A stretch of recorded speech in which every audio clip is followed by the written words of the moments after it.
Morning, everybody. It is Thursday, January 9th, 2025.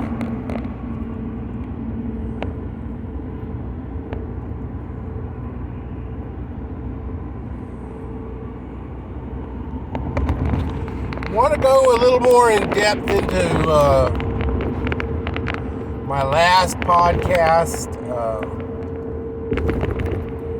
family plus or minus faith.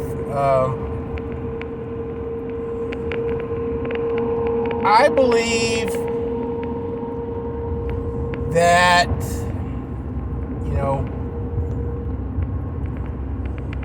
I've been starting to put a lot of puzzle pieces together in the Bible, and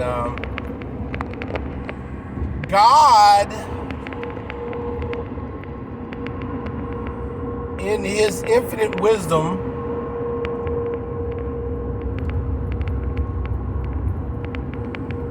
when He made man, He made man solely originally to have a relationship with God. And for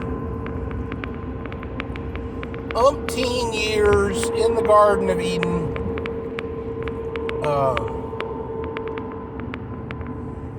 God and man had a relationship, and it was only God and man.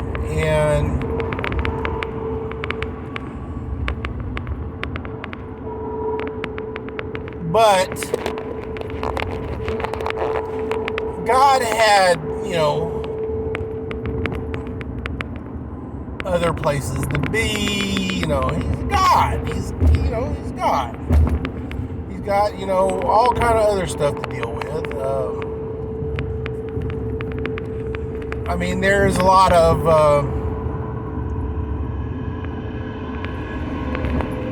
thoughts about the timeline of during the Garden of Eden time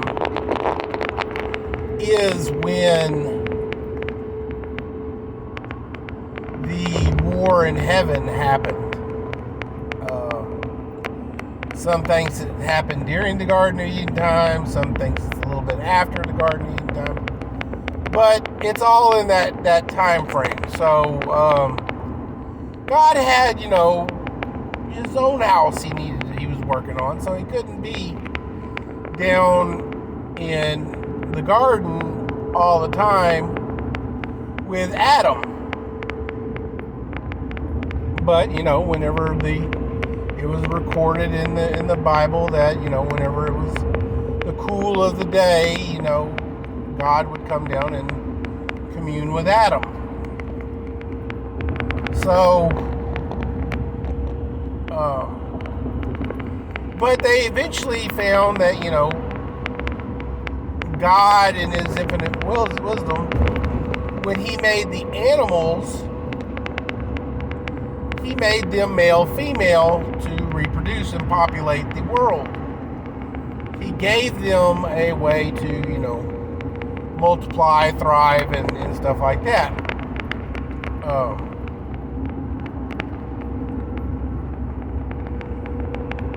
But He didn't originally make man with a second gender.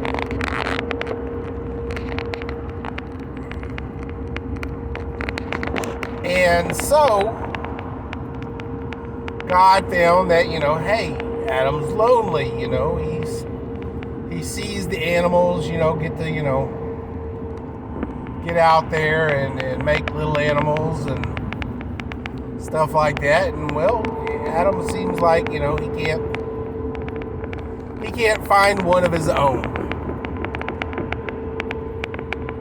So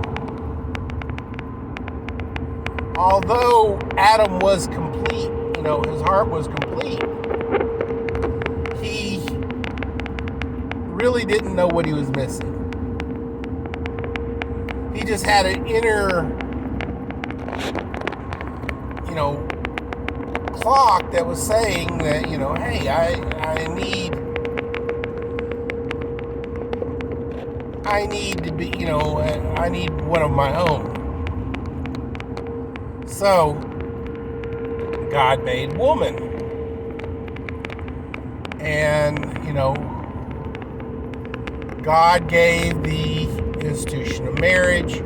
God actually, as part of, the wedding, the father gives away the daughter to the daughter, yes, the daughter to the future husband.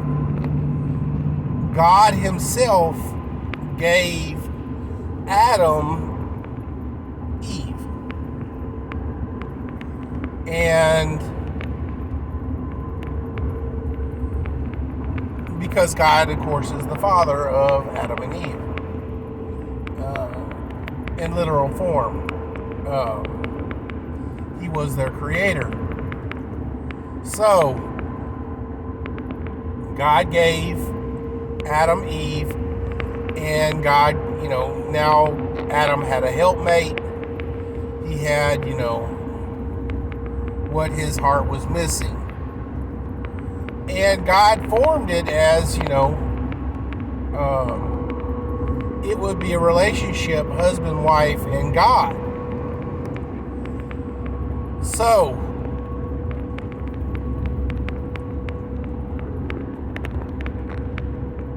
here's the deal, guys. When sin was introduced into the situation,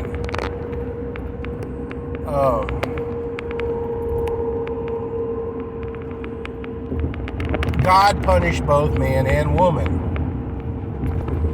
And they were both kicked out of the garden and so forth and so forth. As I've said in a couple of my podcasts, God, it is widely understood that, the unforgivable sin is to deny the existence of God. And unfortunately, there is another unforgivable sin. And it kind of falls into the same category as, denying the existence of God. Now, generally speaking, whenever you fall into the denying the existence of God, you typically deny the existence of anything pretty much supernatural. You fall into that science kind of category where,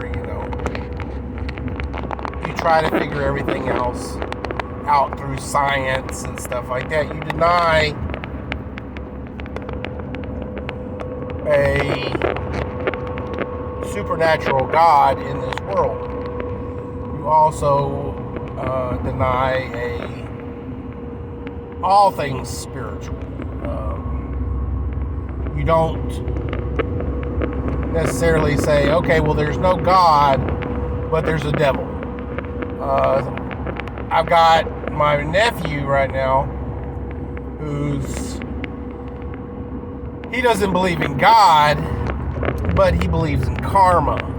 And I'm like, it's a lot harder to believe in karma than it is to believe in God. I mean,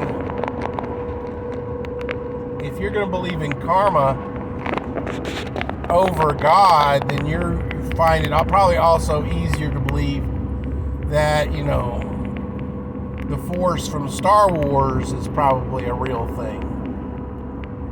And so forth and so forth. But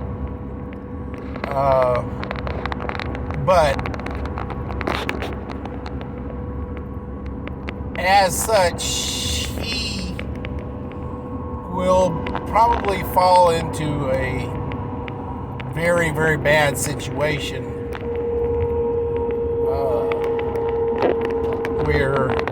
because Satan and the devil are great liars.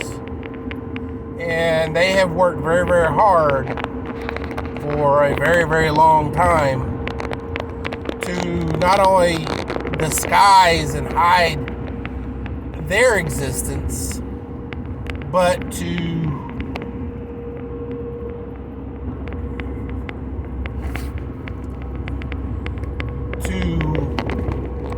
negate the existence of God too, as well. And I mean, you got to look at it like this. I mean, growing up in Sunday school, you really don't talk about demons and the devil and stuff like that. You basically teach, God's love. Angels are cute little, babies with wings and diapers and stuff, and this, that, and the other.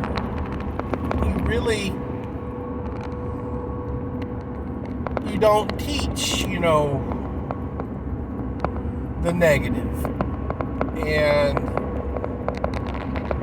that goes back very, very far. I mean, I was born in the 70s, and I remember Sunday school was not, talking about the devil and demons and things like that. But what I'm really wanting to talk about, guys, is, as I talked about in the last video, early Christians and the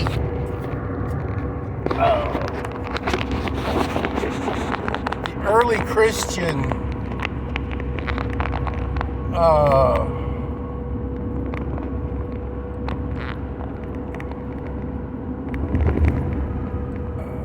the fact that the world almost hated Christians. They would, throw us to the lions, put us in the Colosseums for sport, and crucify us and stone us and all the bad things. We were hunted down for our faith. And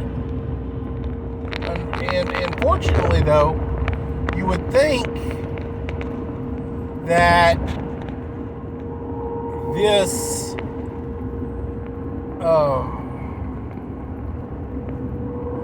consequence of the faith would have caused the faith to actually, burn out. People were scared to become Christians because they would be hunted down and martyred. But it became very, very, very almost a selling point that you would be martyred for your faith and as a badge of honor. Now, but here's where I want to give you guys the second unforgivable sin is the mark of the beast. Tribulation, Armageddon. When the second coming comes and the Antichrist is brought forth and the mark of the beast is actually a thing. Once again, it will be as it was in the early Christian days. The faithful will be hunted and killed, and it will be the time of tribulation. So I doubt some people may open their eyes to it and everything, but it's going to be a hard sell to tell people that to win people over to God during tribulation, because basically if you don't take the mark, you don't get to do commerce or buy goods or anything else like that. Basically, you're kind of left of your own wits and stuff like that to not only survive, but then you've also got to, live in, the shadows because, you're being also hunted. And a lot of people don't actually talk about that in the times of tribulation, that you will be hunted. Now, yes, what's going to happen is for a while during tribulation, it's going to be relatively, tribulation's going to fall hardest in the big cities. And a lot of us preppers see this same writing on the wall for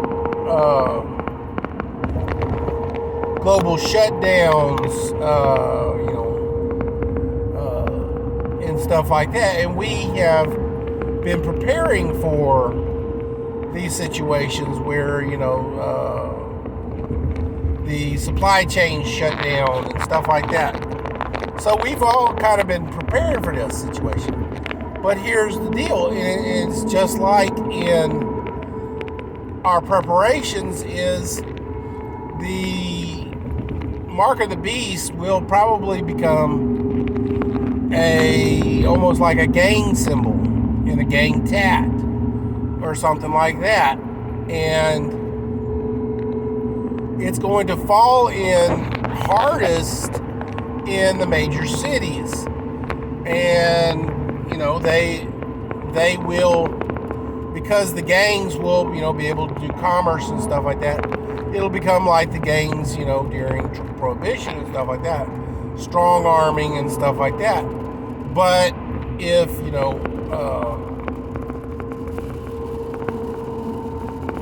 Kroger decides they don't want to do business in, your major city and stuff like that because, let's say, the owner of Kroger doesn't want to take the mark of the beast and stuff like that. The Krogers are going to shut down and stuff like that. They'll then have to start, trucking in goods for their own people and stuff like that. But what's going to end up happening is that the gangs, the marked persons will begin patrolling and stuff like that, looking for goods and supplies and stuff like that, and looking for people who do not have the mark, of course. And so what's going to end up happening is you're going to have a lot of preppers in rural areas not taking the mark. And they're going to be self-sufficient. So, and they're going to remain faithful. But what's going to happen in the end, though, is that the gangs of marked people are going to actually start, harassing preppers. Now, I ain't gonna lie, as preppers, we're not only ready for, food shortages, we're also ready for, the swarms of locusts that are, imminently on the horizon. And we can defend our property pretty well.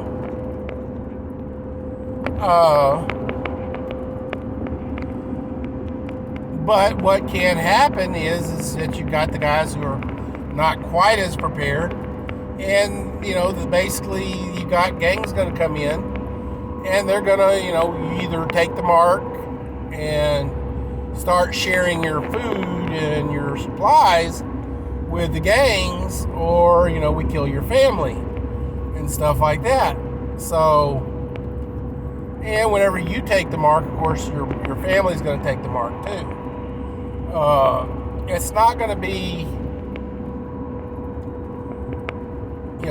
bad people are going to be, attracted to doing bad things. Useful idiots. Of course, the Antichrist is going to, the gangs and stuff like that are going to gravitate towards him. So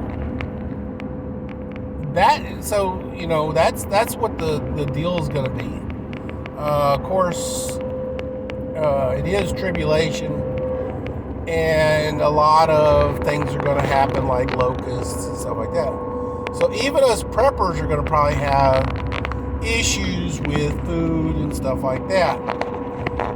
Fortunately, most of us will probably also have, backups and on top of backups.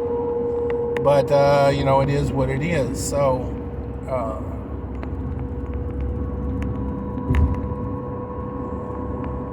but that's really what I wanted to talk about, guys. What we're going to end up with is, tribulation versus prepping. It can, prepping for,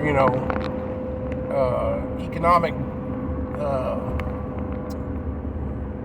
downfalls and stuff like that also fall into the same categories for preparing for tribulation. The only real issue that you're going to have is it's going to be a spiritual tribulation as well. And according to, everything, you're going to have fire, and half of, or 1/3 of the planet is going to burn and stuff like that, whether you're in that area where it's going to burn or not. And stuff like that. So it is going to be, a hell of a deal.